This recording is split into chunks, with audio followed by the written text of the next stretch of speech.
Le Stade de Reims n'est certes pas le plus grand habitué aux corrections au championnat, mais ça ne l'empêche pas d'avoir vécu quelques matchs cauchemardesques ces dernières années. Retour sur les 5 pires depuis 15 ans, uniquement en Ligue 1 ou Ligue 2. Le Reims de Jean-Luc Vasseur est l'un des pires à avoir évolué en Ligue 1. Et quand il rencontre l'OM en septembre 2014, alors leader, toutes ses faiblesses apparaissent au grand jour.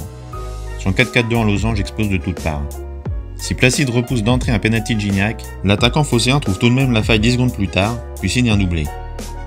À la mi-temps, Placide cède sa place à Kossi Agassa. Le portier togolais ne peut contenir la fougue marseillaise. Ayou marque 2 fois, puis Mbola finit d'humilier la défense champenoise. Le lendemain, certains joueurs déclareront dans l'Union n'avoir rien compris à la tactique de leur coach. Ils ne sont pas les seuls. Non, pas 2 fois de suite quand même. Eh ben si. 4 jours après l'humiliation subie contre Marseille, le SDR remet ça dans un enchaînement de poisses lunaires. D'abord, Placide, blessé le match précédent, est forfait. Agassa se rend indisponible à l'échauffement et cède sa place au jeune Sacha Bastien. Même pas 20 minutes de jeu et le nouveau gardien se claque à la cuisse, c'est donc Cyriel Garel, le portier de la réserve, qui le remplace. Évidemment, ça n'est pas fini, ça serait trop beau. Falcon ouvre la marque en seconde période, puis Chris Mavinga récolte un carton rouge, Reims est à 10 et Kachi double la mise dans les 20 dernières minutes. En fin de partie, c'est au tour de Matzalbeck d'être expulsé. Voilà le stade à 9 et même mené 3-0 désormais. 3 gardiens blessés en 3 jours, 2 expulsions et une défaite 3-0, c'était pas la semaine du Stade de Reims.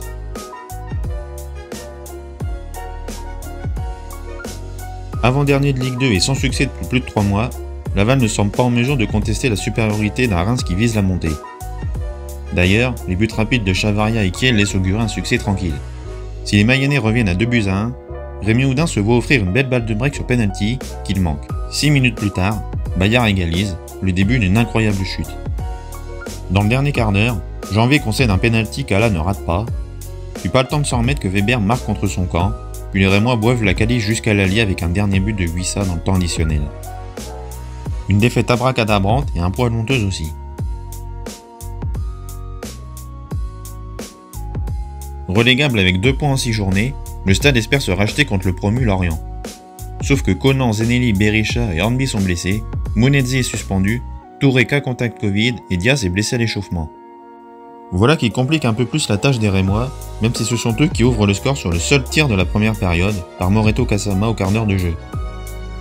Derek Kouteza a dû laisser sa place au tout jeune Ekitike, et Chavalra ne reviendra pas des vestiaires, lui aussi out. Jusqu'à l'heure de jeu, tout se passe encore bien. Plus pour longtemps. Rajkovic repousse mal une frappe lointaine et Hamel en profite pour égaliser. 4 minutes plus tard, le gardien serbe concède un penalty réussi par Huissa. Rien ne va plus, Kasama reçoit logiquement un carton rouge à la 70e minute, Mofi claque un 3e but, puis Donis s'emporte en dégommant un Merlu par derrière avec un nouveau rouge à la clé. Un subtil mélange de poise, de maladresse et de nullité.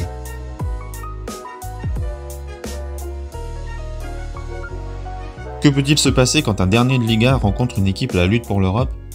Avec Reims, le pire n'est jamais à écarter. Les Marnais ratent complètement leur match, encaissent un pénalty de Cham concédé par Agbadou, mais reviennent au score dans la foulée grâce à Nakamura. Alors qu'en deuxième période, Diaguité manque une énorme occasion sur un centre d'Ito, Koudou offre un nouveau pénalty au logo, encore réussi par Cham. 20 minutes s'écoulent et 2 se mettent, à 50 mètres de son but, reçoit un rouge pour avoir annihilé un contre Auvergnat. Sans ressort, la troupe de Will Steele craque 2 autres fois, sur des touches conclues à chaque fois par Rachani. 4 buts encaissés chez la Lanterne Rouge, qui n'avait jamais inscrit plus de 2 buts à domicile en Ligue 1 dans toute son histoire. C'est pas mal, non?